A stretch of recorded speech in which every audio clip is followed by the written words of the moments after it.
Hi guys! Welcome to my channel. అందరూ ఎలా ఉన్నారు? బాగున్నారా? నేను కూడా చాలా బాగున్నానండి.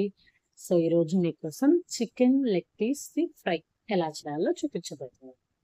సో, చికెన్ లవర్స్‌కి ఆల్మోస్ట్ ఈ లెగ్ పీస్ అంటేనే ఎంతో ఇష్టంగా ఉంటుంది. సో, అది ఫ్రై ఎలా చేయాలో చూద్దామా?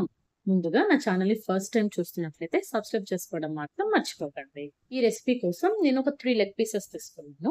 ఆ 3 లెగ్ పీసెస్‌ని బాగా నీట్‌గా వాష్ చేసి అవంతా మొత్తం నీళ్ళంతా వడగట్టేసిన తర్వాత ఇందులో రుచికి సరిపడా ఉప్పు, అలాగే మిరప్పొడి లైట్‌గా కొంచెం చిటికెడు మిరప్పొడి వేసి, అలాగే చికెన్ మసాలా కూడా లైట్‌గా వేస్తున్నాం.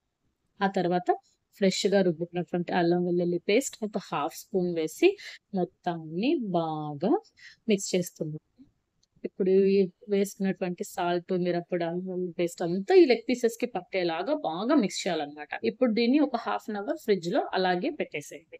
ఒక హాఫ్ అన్ అవర్ తర్వాత ఫ్రిడ్జ్‌లో నుంచి తీస్తే ఇప్పుడు బాగా మ్యారినేట్ అయిన చికెన్‌లో మనం మైదా పిండి ఒక స్పూన్, అలాగే కార్న్ ఫ్లోర్ ఒక స్పూన్. సో, అదొక స్పూన్, ఇదొక స్పూన్. ఈ 2 స్పూన్స్ వేసి ఇప్పుడు మళ్ళా బాగా మిక్స్ చేయాలి. ఇప్పుడు మనం ఫైనల్‌గా డీప్ ఫ్రై చేసే ముందర ఇలా మిక్స్ చేసామంటే మనకు బాగా క్రిస్పీగా వస్తుందన్నమాట. చూసారు కదా! మొత్తాన్ని బాగా మిక్స్ చేసేసాము. ఇప్పుడు స్టవ్ ఆన్ చేసి బాండీ పెట్టి అందులో డీప్ ఫ్రైకి తగ్గ ఆయిల్ పోసి ఆయిల్ బాగా వేడి చేయాలి. ఆయిల్ వేడెక్కిన తర్వాత అందులో స్లోగా ఒక్కొక్కటిగా లెగ్ పీస్ అందులో వేసుకొని ఇప్పుడు మంట సిమ్‌లో పెట్టేసి ఒక 10 మినిట్స్ అలాగే వదిలేసేయండి. చూసారా? ఒక 10 మినిట్స్ తర్వాత మళ్ళా దాన్ని ఇంకొక సైడ్ ఫ్లిప్ చేయండి. ఇదంతా కూడా మనం సిమ్‌లోనే చేసామంటే చికెన్ లోపల వరకు కూడా బాగా కుక్ అవుతుందన్నమాట. సో, 2 సైడ్స్ కూడా ఒక 10 మినిట్స్ గ్యాప్ ఇచ్చి మనం ఇలా చేసామంటే లోపల ఉండే చికెన్ మొత్తం బాగా కుక్ అయిపోతుంది.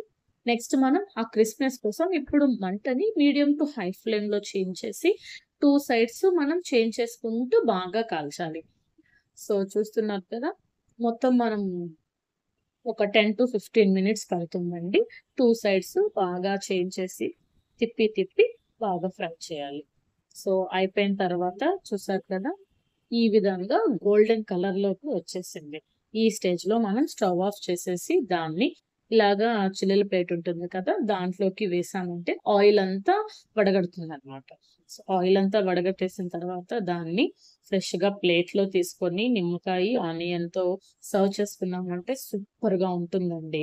ఈ వీడియో మీకు నచ్చినట్లయితే లైక్ చేయండి. అలాగే ఈ రెసిపీ ఎలా ఉందో కామెంట్ చేయండి. నా ఛానెల్‌ని సబ్స్క్రైబ్ చేసుకోండి.